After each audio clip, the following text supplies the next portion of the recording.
Okay, so it looks like we're finally live. And I forgot to share the stream. So we are going to share the stream right quick. Just give me a second. I'm going to take the gum out of my mouth. I'm sorry, y'all.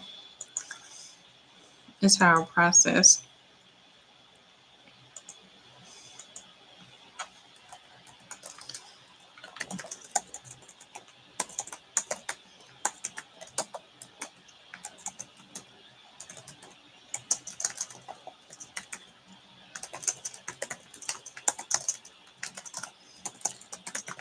I almost forgot y'all were there. All right.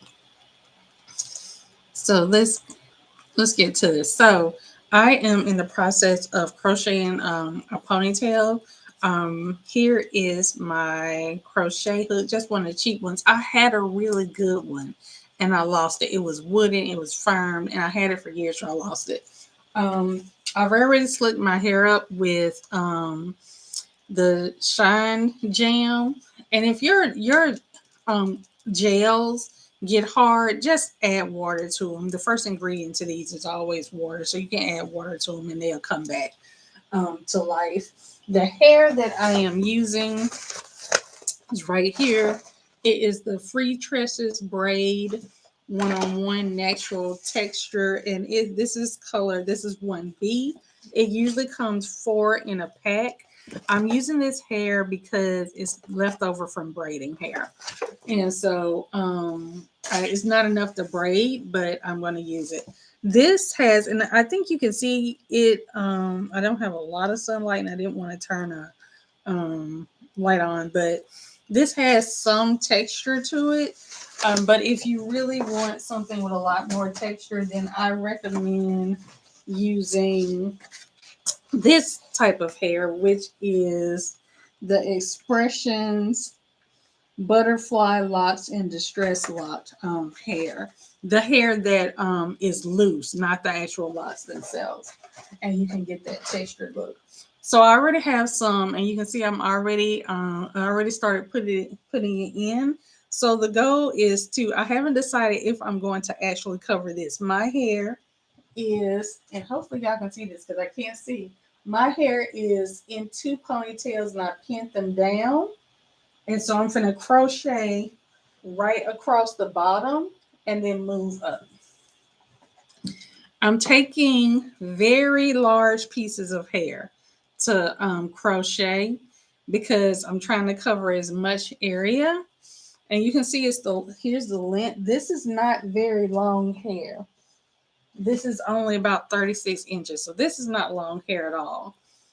Because it's a large chunk, if you twist it, you'll be able to grab that hook, grab it with the hook easier. So I'm just going across the back and to pull it in. So when I crochet, like whatever, a lot of people start at the bottom. I'm only pulling one part of the hair in and then tying it because I don't want my hair sliding. So tying it is very, very important. And so I'm looking, I look good already, y'all. I'm sorry. On my mama, on my hood, I look fly, I look good. Okay, so I'm just going to bring this around. Now, if you're asking, LaQuanda, how are you going to hide those knots? That's actually quite easy. That's probably the easiest solution. And I will and when you crochet, if you're going to do a crochet style, the first thing I recommend, if it's your first time doing it, is figuring out how you're going to hide your knots first. So how I'm going to hide my knots is I'm going to build all this up into here. And then once I start getting around like this, I'm going to start putting my crochet underneath here so the hair is just flowing. And so it's a ponytail, but it's really going to look like a half up, half down, because if you can see how that is all twisted up. So we're going to break out this next thing of hair. And no, that this is not one section of hair. That I just literally took the hair that I had left over. So here is one full section of hair that you'll get. Hopefully I'll be able to finish this on this stream. It's a lot of stuff flying around here. I'm just cutting the rubber band off. Hopefully I'll be able to finish it on the stream. If not, that's okay. I will post the final picture here. So I'm just taking this off. And y'all know how those braiding, the people have the braiding. So I never separate my hair. I generally have it all out, but I always have something nearby that I can hook it on. And I just happen to have one of those lamps next to me that have two lights on it. And so one of them is bendable. So I'm literally using that to hold the hair for me. So now what I'm doing is I'm just going to start going up, and I want to cover the end of my ponytail because my hair is still relatively short. It's only like to my shoulders. I'm going to cover that ponytail up as we go because I don't mind it having a little princess princess look. So we're just going to go ahead and if you don't know, if you didn't see the update, I relaxed my hair. I cannot remember if it was May 31st or June the 1st because it was in the middle of the night when I did it. And my little one, we were getting her stuff ready for graduation, and so it was hectic, so I cannot remember when that actually took place, but it was one of those days that I actually did it. And so now I'm just covering up the tail end of my actual hair ponytail. Don't want to confuse the words natural because I have a relaxer, but my actual ponytail that's coming up out of my head. So again, I'm just gonna wrap this stuff around.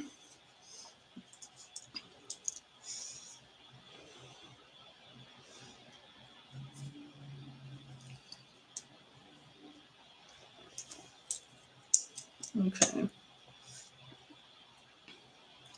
And see, we're just building it up. Another reason why I didn't want a ponytail. I didn't want to go buy a ponytail, and I actually wanted to sit back with my hair, a style for my hair.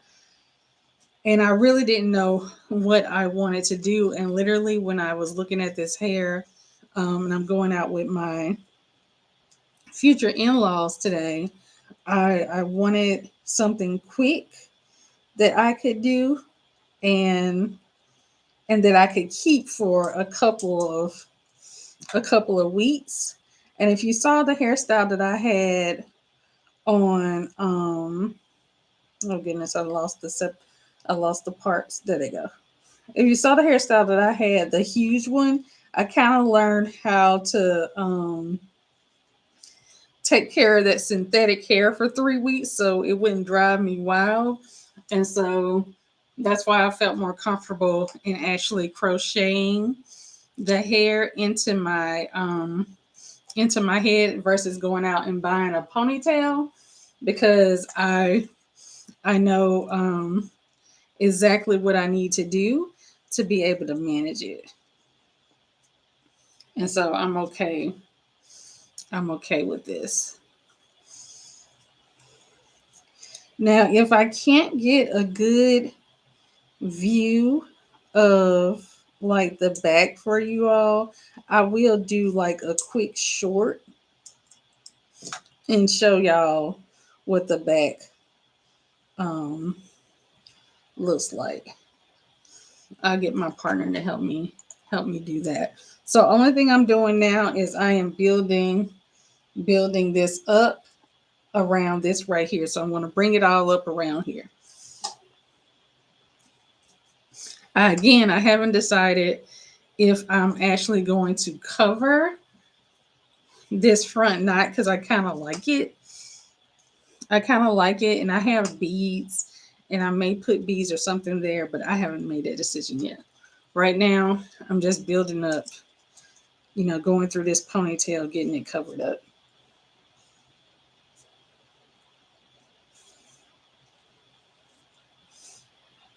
And if you feel like your hook gets stuck, go ahead and push your hook through and close it and pull it back out. Because I'll tell you, the hairstyle ain't worth ripping your hair out your head. It ain't never worth that one. And so we're just going to pull that back through.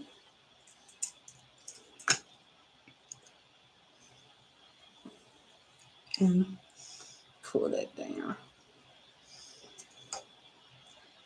So that's what we're looking like. I'm feeling the back to see how everything is laying. And I'm okay with that. And one thing I'm noticing, I don't have any additional hair. So whatever I have, when I run out is whatever I have done when I run out. So I have to be strategic about where I place everything because I don't have any extra hair unless I go to the hair store and it is not on my schedule to go to the hair store today. So I'm starting to go into this ponytail right here.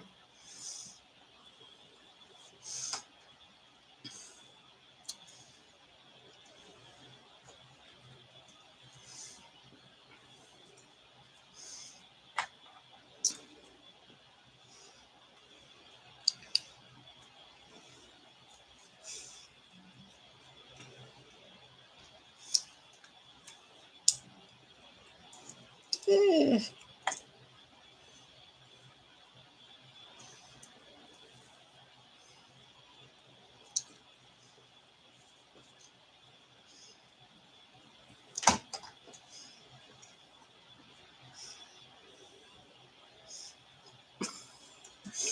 Okay. You know I'm finna start feeling myself. I'm feeling myself. I'm feeling my. Sometimes I used to get frustrated when I did my hair, but now I absolutely love it because, baby, some of these styles, my glasses and lip gloss flying everywhere. Some of these styles, when I finish my head, you can't tell me nothing. You can't tell me nothing. No, no, I don't want to do that.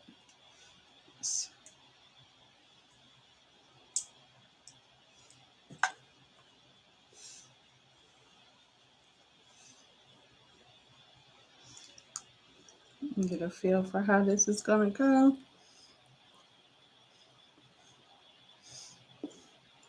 Okay, so I am going to bring this up here, and then I'm going to see how I feel about things.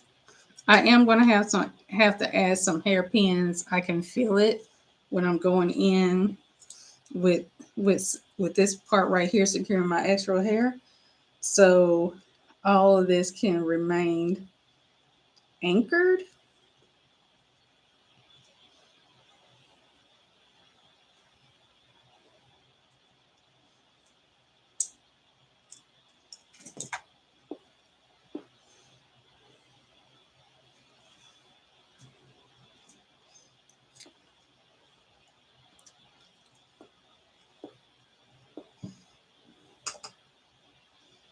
Okay.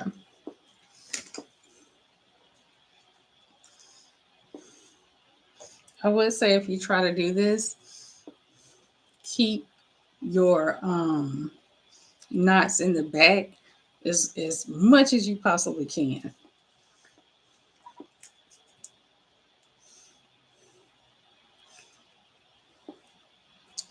Keep them in the back as much as you possibly can with this.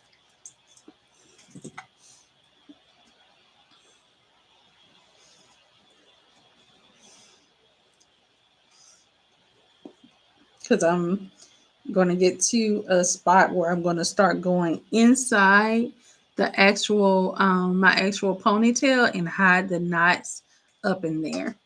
And me already having this in a bun, it helps a lot. Make sure.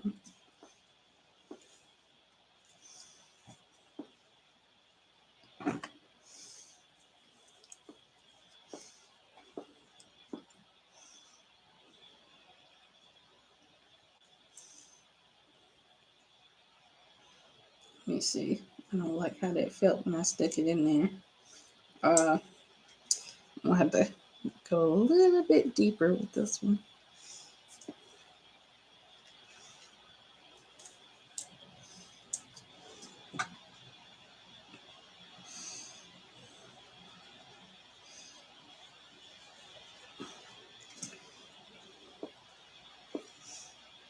Okay.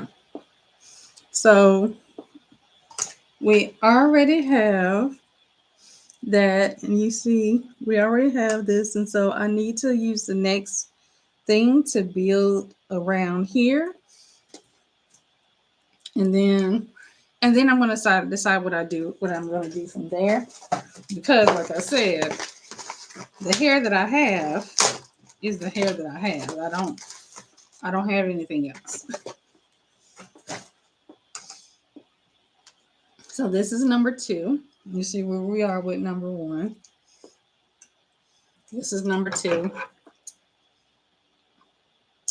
Just cutting that rubber band off.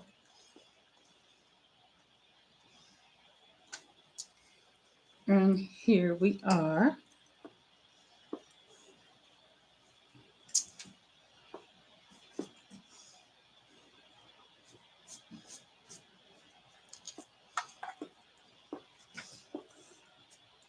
Because I'm a little worried, I'm going to go ahead and go inside my ponytail. Go inside the ponytail and start doing knots on the inside.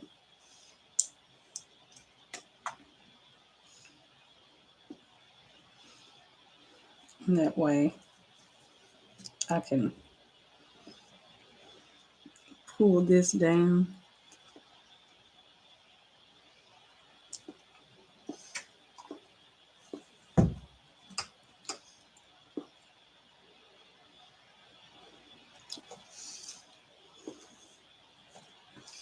Oh, I have to find those hairpins. I think they're in the drawer. And Mr. is asleep.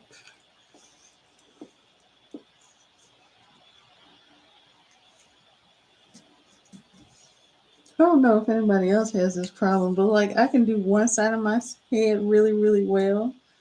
And I think it's because it's like my dominant side, and then I get to the other one, and then I'm like struggling to use the tool. And I don't know if y'all noticed, but that knot went inside here, and that's why I said hairpin is going to be really important for this one, because hold on, I got to turn this mouse off because I keep hitting it. And so it's going to be really, really important, the hairpins, to cover this stuff up. Now I'm hoping by the time I get everything up here that I don't be like, oh my gosh, I hate it. Hi, hey Lily, how are ya?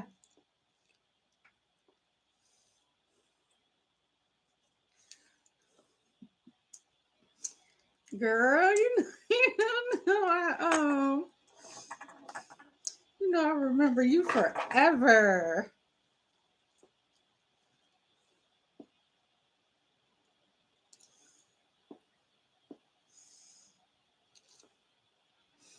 Okay, I think I figured out what I'm gonna do. I'm gonna start going into this hole right here. It's good to see you too. Yeah, I'll be around. I'll be around. YouTube. Some minutes I'm like, I have all the energy in the world for it, and some minutes I'm like, but shorts helped out a lot because if I can't do anything else, I can talk about something for 60 seconds.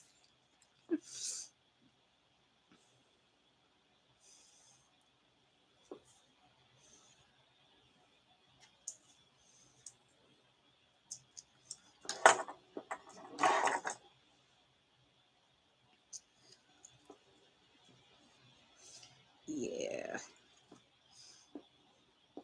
Okay, so yeah, I figured out what I'm gonna do. So I'm gonna go down into this hole right here and then just have it all the remaining of it just like cascading out.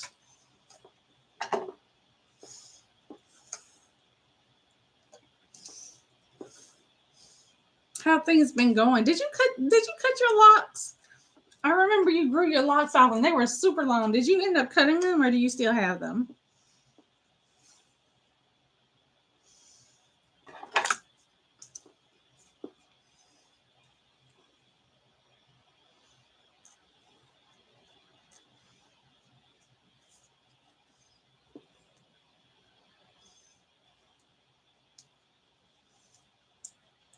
Now, if I'm not mistaken, your locks were almost like waist length. They got super long.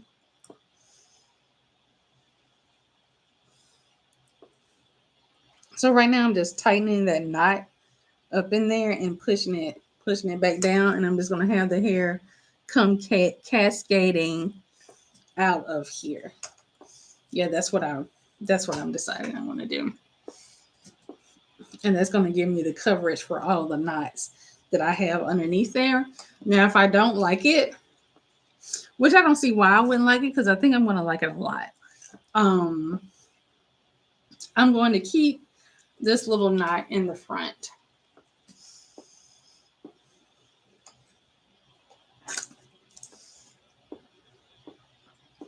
And again, this isn't something that I'm trying to keep for like a day or two. I need this for a couple of weeks. That's why I am crocheting, and I need to get rid of the hair that I have left over. So got to do something with that hair, because I realized like when I get through with a hair project, or a hair project, a hairstyle, if I am done with that,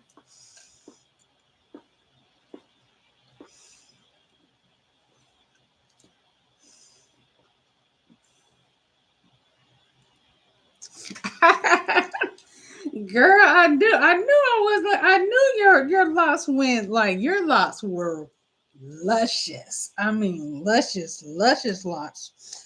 Um, I'm chatting with Mer Bun. She's like one of the YouTubers that I came out with way back in the day. Um, you know, back when I was just like in those natural hair trenches.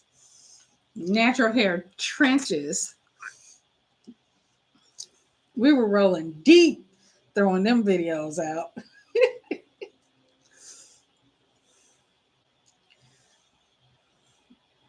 I'm happy you got their hair enough to do a high bun. I love that. Your I mean, I love your locks. They were so big. Oh my gosh. Absolutely beautiful. Absolutely beautiful locks. Okay.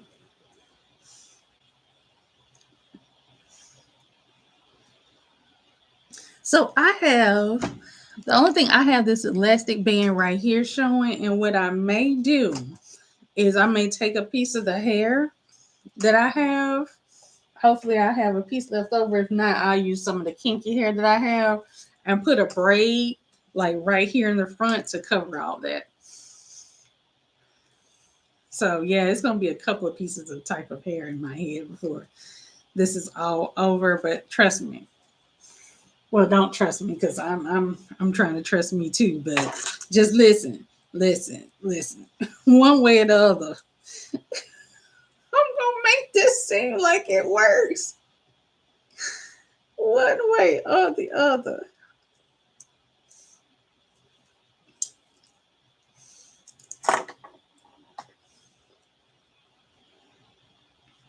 Hmm.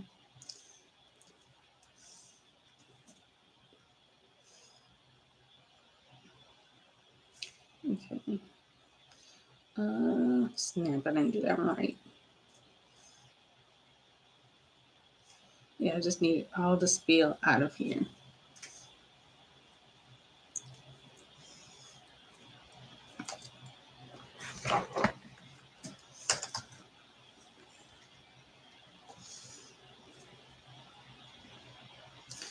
You know, now I think the biggest problem is going to be right here with my hair. My actual hair is going to be the biggest problem there because I didn't add gel to my hair. I'm gonna have to see. I'm gonna have to see what's up.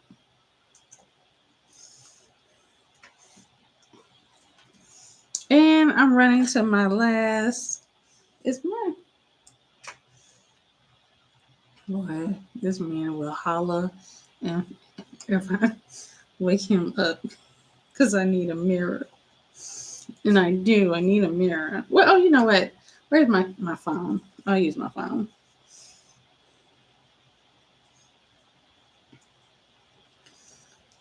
So yeah, I'm still with the same person. Hmm. It's been a couple of years now. It's very interesting when you've been with the same person for a long time, and like some of the things you're like I'll never deal with that, and then you like dealing with it, and it's not necessarily a bad thing.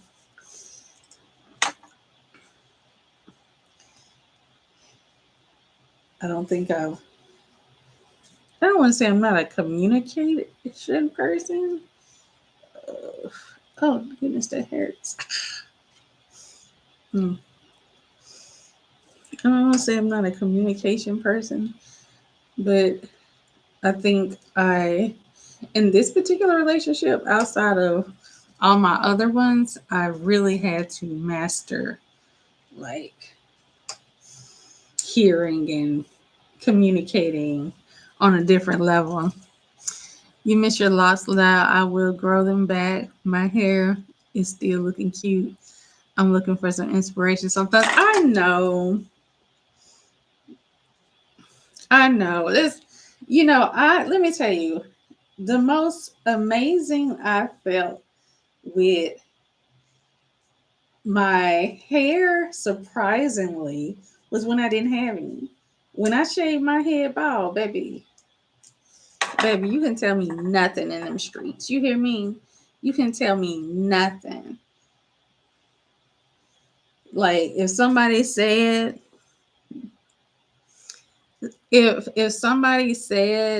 um, "Oh, Laquanda, you ain't cute," or blah blah blah, they were lying. They just wanted to hate me intentionally and on purpose. Cause baby, I was. You know what I feel like? I feel like I dream a genie.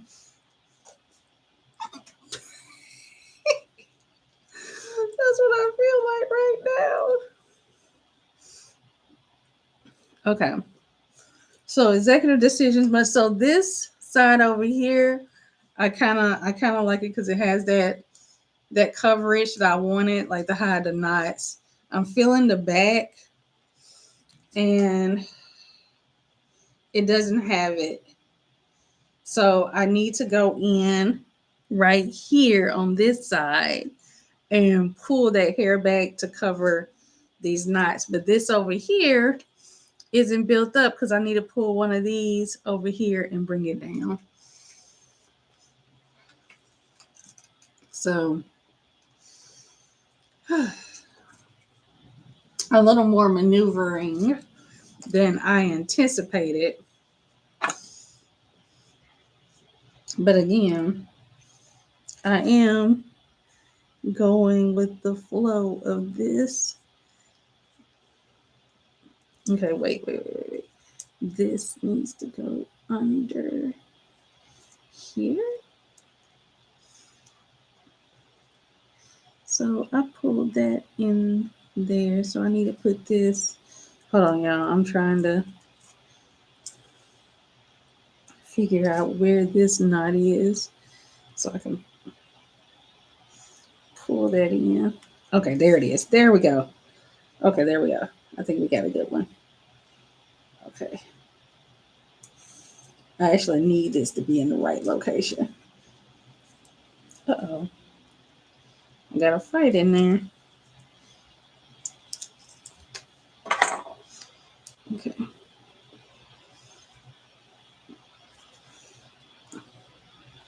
I had to go deep down in this one because I actually needed that knot to sit a certain way. And where's the other piece? Oh, there it is. There it is. That's what I needed. That's what I needed. I needed another piece to come forward. There it is. Whew. Whew. Whew. Oh goodness. That is what I needed. Oh my gosh. Y'all don't know. Y'all do not know. Okay. So now that I have those sides up front covered, I feel much better. The thing that I have to do now is get this center part covered in the back. Whew. Y'all don't know. Well, y'all do know. Y'all been sitting here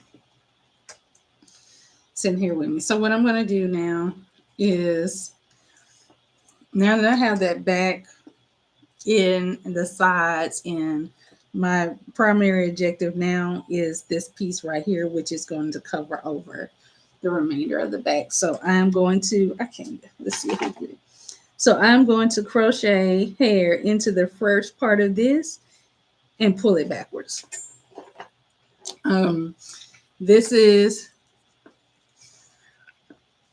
thank you, girl. Because I don't got, I got to be strategic at this point because I only got one more section of hair left in the bag because it ain't no going to the store.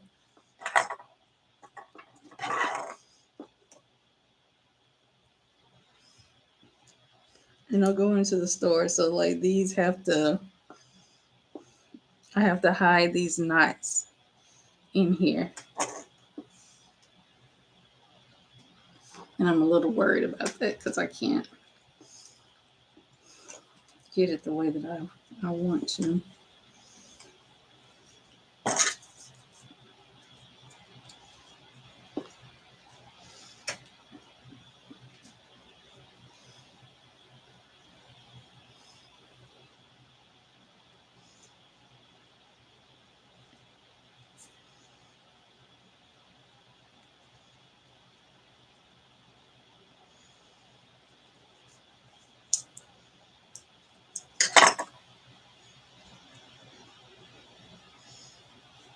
Okay, this is okay. And the problem I'm having is I'm losing like the hair. Like, where did it go? Like, which knot is this? It's like, which knot is this? Like, I'm losing the hair. Okay. Okay, so y'all see, let's get it.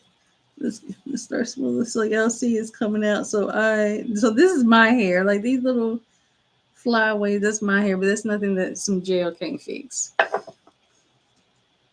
So I'm just gonna keep throwing them in there because this is the last pack. Now, because I don't. Oh yeah, I said I was gonna look at my phone. Okay, so let me look at my phone. I gotta look at my phone, y'all, to see.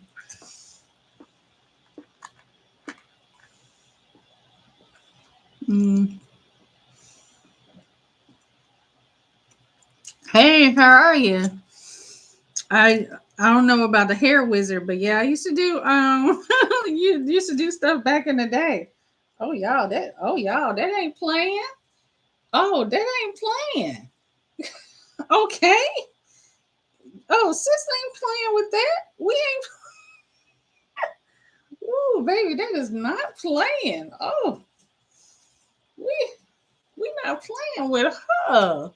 Hold on. Oh, we got one issue though. We got really long pieces on one side, and it's super, but it's just one piece that's super long, so I can cut that. But oh no, we're not playing with her. Sorry, y'all. But hey, Curly, stay ready, TV, the hair wizard. So, um, my channel name was Regal Fro back in the day, and I used to. My trademark was this giant afro. Um, and I did. My channel used to be like laced with nothing but natural hair videos. That was the main focus of the channel. But I started. My profession is has always been mental wellness, and so I started shifting more in that space.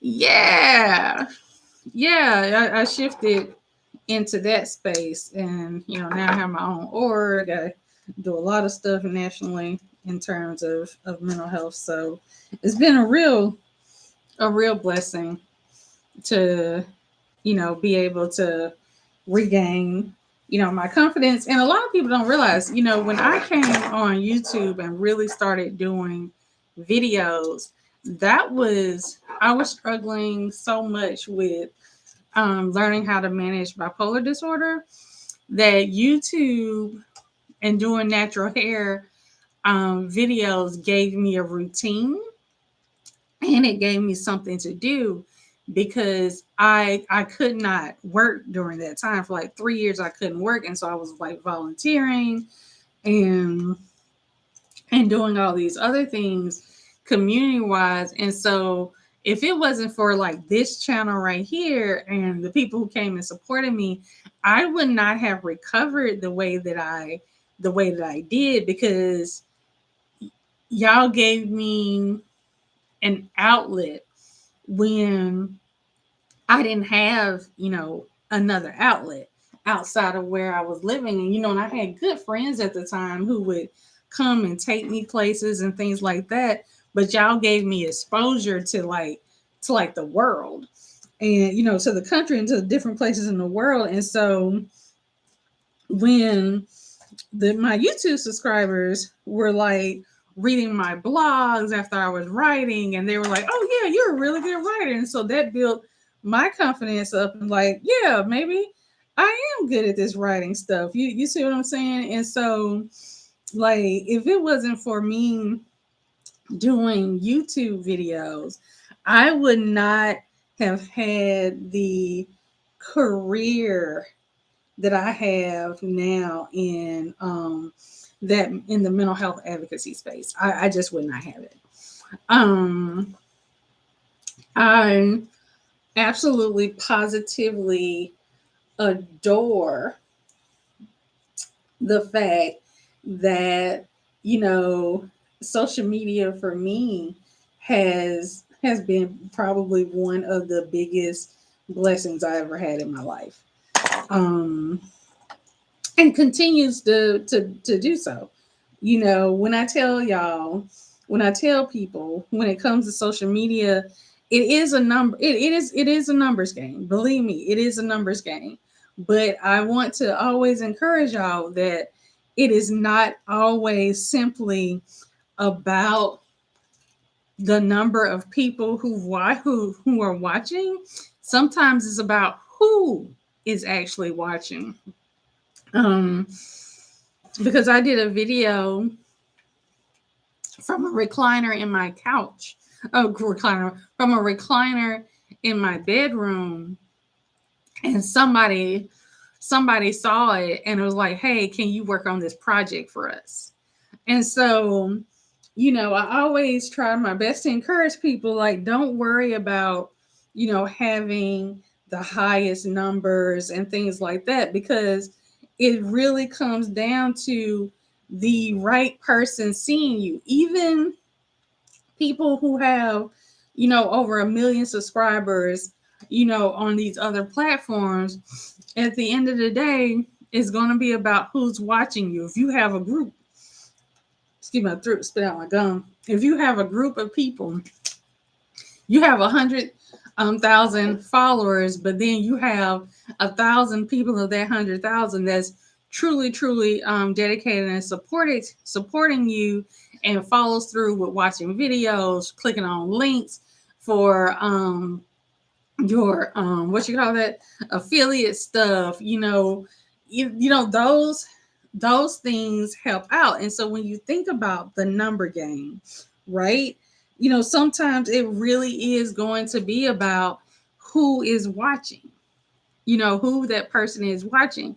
Because from a video that cost me nothing to make, someone, brought me in on a project. And so y'all, you can't always get discouraged about the numbers, because numbers are real, but sometimes among that few that's around you is somebody that can add something to your bottom line overall.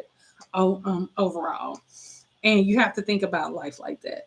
Because sometimes the videos that I make may be meant for somebody who's watching the channel, and sometimes they're not. Sometimes they're not. Sometimes it's for that person who's up at 4 a.m. thinking, oh my gosh, I'm by myself. And then I get a private message or something from someone who said, "Hey, thank you for saying such and this such."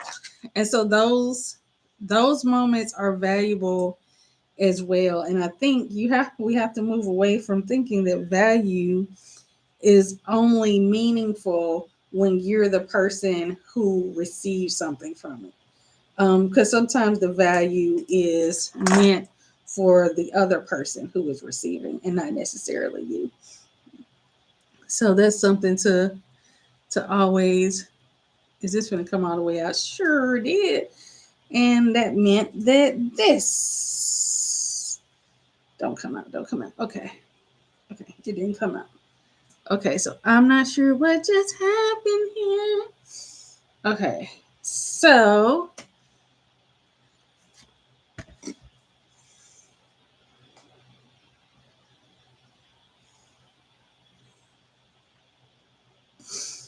oh yeah, so like that's what a lot of people think. People think that it was an instant shift, but when I got sick, I was already a licensed therapist. I already had my degree and did this stuff for a living anyway. You know, I always had my degree and did this stuff for a living, and so it wasn't anything professionally that was foreign to me. It really was. I'm trying to just have this come out of here. It really was me learning how to adapt. And I would say, adapt to having a diagnosis, and not always listening to people. Um, One thing about when you get these diagnoses, everybody has an opinion on what you should do. Because I had people for years tell me, "Oh my gosh, I think my thing is stuck in my head." Okay. Okay. Now. I have people tell me for years, oh, you should do this, you should do that, you should do this.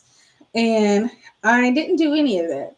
And I came out with what works best for me. And so a lot of people lose folks because when you have illnesses like mine, everybody is telling you what you should do, right? Everybody is telling you what you should do, how you should do it, and stuff like that. But at the end of the day, whatever it has to be done is, had to fit me. If it did not fit me, it was not going to stick. And that was the thing that I learned with myself. My sister's plan for me wasn't going to stick. My doctor's plan for me wasn't going to stick. My therapist plan for me, my psychologist plan for me wasn't going to stick. The only thing that was going to stick was going to be the plan that I felt like was great for myself that included those other people. That was the one that stuck. Um, and it was a long thing. These people, because people who love us see what we go through and sometimes have to experience the outcomes of what we go through. um there's sadly a misconception that if you do XYZ, then all these things are going to go away. My illness is a lifelong condition. It's not going to magically go away because, even when I do everything right, I can still get sick. That happened to me in 2017, 2016, 2017. I was doing great. And what actually ended up happening was the medication that I was on, for some reason, we still don't know to this day, stopped working. I had been on that medication for like 6 or 7 years and it stopped working. And so me, the doctors, psychologists, we were all back at the starting board as if I had never had medication before. You see what I'm saying? Ended up eventually over the course of that year back in the hospital, And so the thing is, I don't think people understand that these are continuous things. Like I don't go into deep episodes, but I have to be extremely mindful of the things that I do, the things that I watch, because I know there's so much out there that could trigger an episode, and sometimes you don't know it until you run into it. So it's never a okay, I'm going to start this process, because I couldn't go back to work full time after I got sick until I didn't go back to work full time. I want to say until 6 years after I got sick, I was able to work part time for a couple of years, but I wasn't able to work full time and have my own place to live, maintain my own place to live for 6 years, until after 6 years after my first hospitalization. And so it's it's a very unique journey to be on, and nothing automatically happens and nothing automatically goes away, and things still you can still end up really, really sick when you do everything right. That's just unfortunately the nature of the diseases that we have. um that is the nature of the disease that we have. And unfortunately, for those of us who have multiple conditions, you may get one balance and another one is, starts to happen. But for me, I understand it because it's my career. Outside of the advocacy, I actually was a therapist. I actually diagnosed people. I actually counseled people. Um, so I just have a let's pull that whole thing out. I didn't like how that felt. I just have a an advocacy background as well. So like I try to remind people, I was like, when it comes to mental health conditions, they don't really care who you are or what you went to school for. They don't. They don't care whatsoever. Because I was a whole therapist and licensed at that, had a license when I got sick. And mental health conditions don't too much care about that.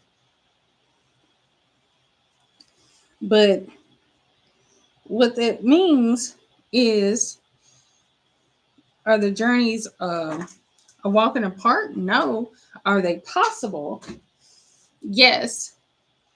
They're very possible, but they are always unique. I always tell people, don't you can't look at me and say, oh, my family member couldn't just do that because she did that. I knew when I got sick, the day that I first got hospitalized, I knew something was, I had just enough. If I probably waited another day, I probably wouldn't have had it.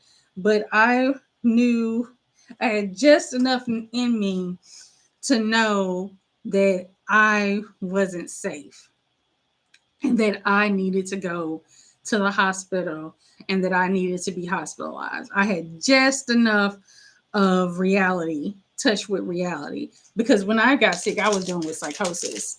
I had just enough a touch of reality to know that I needed to get myself somewhere quick. But not everybody knows that. Not everybody has that awareness, and sometimes people are scared because you look at the news and you see somebody with a mental health condition or in a crisis, and police show up and they lose their life, and so people are afraid of having to deal with the police. I was a part of that system. I was a part of that system where I literally I worked for emergency services, and so families who were experiencing crisis with their family members would call us. Um, Not only that, friends of people would call, the person themselves would call, therapists would call. I was one of the people that a therapist would call to consult about, what do you think? My client is in crisis. And crisis doesn't just mean the person doesn't mean self-harm and stuff like that. And so I was one of those people that would show up on the scenes. When people say, hey, social workers should be doing, XYZ, not the police. I was one of the people that the police would call and show up. And so a lot of people don't know it varies from state to state. And sometimes county to county, those procedures of what happens when a person calls for help in a crisis. When someone's in a crisis, a lot of people don't realize that you're thinking you're calling a number to get help, and then you're confused to why the police are showing up to your house. In certain areas, EMS, the ambulance service, will not transport a person to a hospital if they are experiencing a mental health crisis. And the only agency that will be willing to transport the person would be the police. And so it's really you really have to, when you have someone that you love and that you support, you really need to know what those state laws are. To one, be so that you can protect your loved one, but also be able to advocate for them in certain spaces. You need to know if you call 911, who is coming to your house. Is the officer just a regular officer, or is that officer someone who has been trained to support someone in mental health crisis until they are getting able to get that person to a mental health professional? What does that look like in your state? It is different. Some states don't have the funding for that. Some states have the funding. I worked for a county that was extremely wealthy, and they had a center to where, let's say, if an adult, and usually it's an adult child, and they're with their parents, and they are triggered and they're having an event, and it's deemed as a potential crisis, instead of going to the hospital, they would come to the center where I was, and they could stay there for like 23 hours and de-escalate, and we could monitor them and assess them for risk and things of that nature. Not every county has that. Not every state has places in counties in their state that can afford to have that. The next county that I worked in, they didn't have that. It, like, who petitions the court is another thing. In certain states, the family has to pay a fee, a court fee, if they believe they want to do the involuntary. This is the involuntary hospitalization process that I'm talking about right here. In other states, nobody pays a fee. Anybody can just go up to, in certain states, and say, hey, we saw LaQuanda acting this way, that way, this way. And they can directly petition the court. They will have to go before a magistrate, which is a judge, and saying, judge, they're doing this, they're doing this, they're doing this. And then that judge decides whether or not they're going to have an order for the police to go pick them up. Now, this was in the state that I lived in. Again, it's different in different states. Some states have funding to where they give contracts out to certain organizations, which means the police may pick them up only to transport them to that crisis facility as soon as possible. And so when I tell you, you really have to know what those laws are in your state, because sometimes I am, even though I work for the system, I fought tooth and nail on certain things, because those instances, you are taking someone's liberty away from them. And when you take someone's liberty away from them, depending on the state that they live in, there may be other things that they may be losing as well. And so those are things that, you have to consider. And you also have to, when you are doing crisis work, not every clinician sees everything as crisis. There may be certain things that one clinician would come through and they're like, oh my gosh, this is. And then I would come through and I'm like, no, this isn't a big deal. The person is sitting down on a bench screaming. They're not yelling at anybody. They're not directing it towards anyone. They haven't gotten up and put themselves in front of anyone's space. The only thing they're doing is sitting there screaming. Well, a person has a right to sit there and scream if they want to. If it's private property, if the property owner doesn't want them there, that's a legal thing. But I think sometimes when we think about crisis, people look at folks that they don't want there and say, okay, they're in a crisis. I don't want this person there. And it's not necessarily they're in a crisis. They just don't like the behavior that they're exhibiting at that time. And they try to get rid of the person. That happens a lot. Sorry, y'all, that happens a lot. But it's really not, those are the instances of, like, you have to ask those tough questions. Even when I move to different places, I try to figure out, what are the laws regarding, I search for what are the laws regarding the state and mental health. If I ever get sick and I'm unaware of what's going on with me, I want to know what those laws are. Can somebody call the cops? Are the cops coming? That's the one thing I want to know. Who is coming? The cops? Who's coming? And so, what do those laws look like? Because I don't think when someone is having a mental health crisis, I don't think any family members want to put their family in harm's way. Um,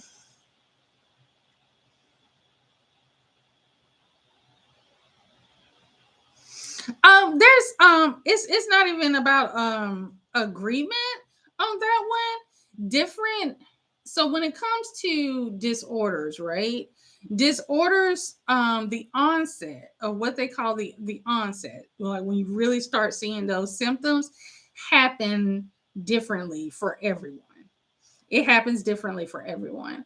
And onset of symptoms there's usually a traditional age range, but in reality they can happen really dependent on the because psychosocial things like the environment that you're in, the things that happen into your life, those things can have a tremendous influence on the development, or not even development, but just the onset. And the onset when you're starting to see symptoms, those things can, so that's different from everyone. One thing I always try to do is, like, when I see certain things, like, I'm no one's clinician, and so I was like, I will always, we're like, hey, try this and try this, out. Because, sometimes people just don't see anyone that reflects them. And for me, it took me a long time before I probably saw 6 or 7 therapists before I found the one that I was with for over 5 years. So for me personally, like I said, when we say these things are a journey, they really, really are. They really, really are. From the moment that we um start experiencing stuff to when we start experiencing, to when we get diagnosed, if that is the right diagnosis, if the diagnosis gets changed, um those are all different stages. Getting on medications, finding the right dosage, stop taking the medication because you're mad at the way it makes you feel, and coming to reality that you're going to have to take this medication for the remainder of your life unless something changed. It was a lot for me, and I knew how the system worked. Okay, it was a lot for me, and I knew how the system worked. I was educated in the system, I practiced in the system, I worked in the system. And so for me, if it was difficult for me, I always tell people, if it was difficult for me, someone in the system who understood how the system worked, for the average person, it's going to be difficult for them too. And and that's just that's reality. Some people, certain things may be easier, and some people it's not. It's just different for everybody, and everybody comes to their different stages of when they can understand something is happening, and maybe they won't. Like I said, everybody's journey is different. Mine has been filled with ups and downs. For the first time ever, like, my condition is in remission. First time ever, it's in remission. And when I say condition, I'm talking about bipolar disorder. However, however, the other disorder, PTSD, is not. So I finally have one balance, but the other one is not balanced. And so it's like I'm still having to manage, the things that I've dealt with, because my, like, twice someone tried to assault me um since 2016, and those things triggered everything that we were working on. And so see how that was just life for me. And we worked really, really, really hard, but the but those trauma events that happen, those things don't go away. And so those there are still things, even though I'm on a good side when it comes to bipolar disorder, when it comes to PTSD and generalized anxiety, I still have work to do. I still have work to do. And so it's it's sort of like taking it take you just sort of like taking it. It's not my definition. You can just go online. They'll tell you what PTSD is. Just going there's free let's see, who is that? Mental Health America. Mental Health America, their national office has free screenings for almost every mental health condition, not every mental health condition, but for some mental health conditions, and they can give you a starting point. And so when they say what is my definition of PTSD, I was a clinician, so my definition is going to align with the American Psychological Association. Um, and so because they're the people who create the um, diagnostic book, the DSM.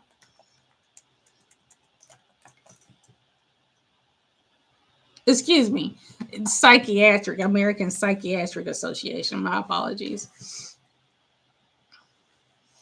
So that's but what we're learning, and this is a very, very important thing, what we're learning is that certain disorders that no so because that is an actual no, so because that's an actual disease, the disease itself has its own definition. So like I can't give my definition of the disease because it actually has a clinical definition. That's why. So like I so yeah, so that's why. But what they're learning in the research regarding the diseases is they are starting to show up in different ways in different ethnic groups. There was a study, I want to say it came out the end of last year. It had some small implications, but because it wasn't a very large sample size, but it did give some implications like depression. I don't know if it was depression or anxiety. I want to say it was depression shows up, presents differently in Black women in compared to other women. And there are some other things about that study, why it can't be like applied to a larger population. But that was just one of the studies that are starting to come out to say that certain things in the Black community show up differently than how the DSM describes. So that obviously some exciting information. And there is a clinician, I cannot remember her name. Hold on. There is a clinician. She wrote a book about the DSM.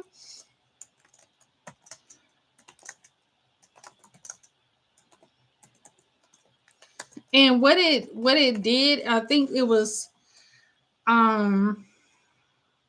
showing like how certain things have manifest, and I cannot remember this young lady's name. How the clinicians are starting to say that these things are starting to manifest differently in certain populations, which is very, very important research for us all keep an eye on, because it's similar to keeping an eye on that research. That type of research is similar to this guy on TikTok. He's either a medical student or in residency, and he found out, the little things that they put on your finger to measure your heart rate. And I don't know if it's blood pressure, but I know it's heart rate or oxygen level.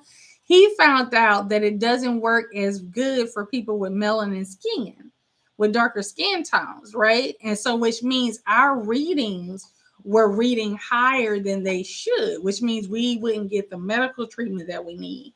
So when we start seeing these studies that really begin to show that disorders or mental health conditions are presenting differently in like black women or black men, we really have to pay attention to those because those are starting that will implicate how we are treated in those areas. But yeah, I'm gonna stop talking because I can talk about this stuff all day.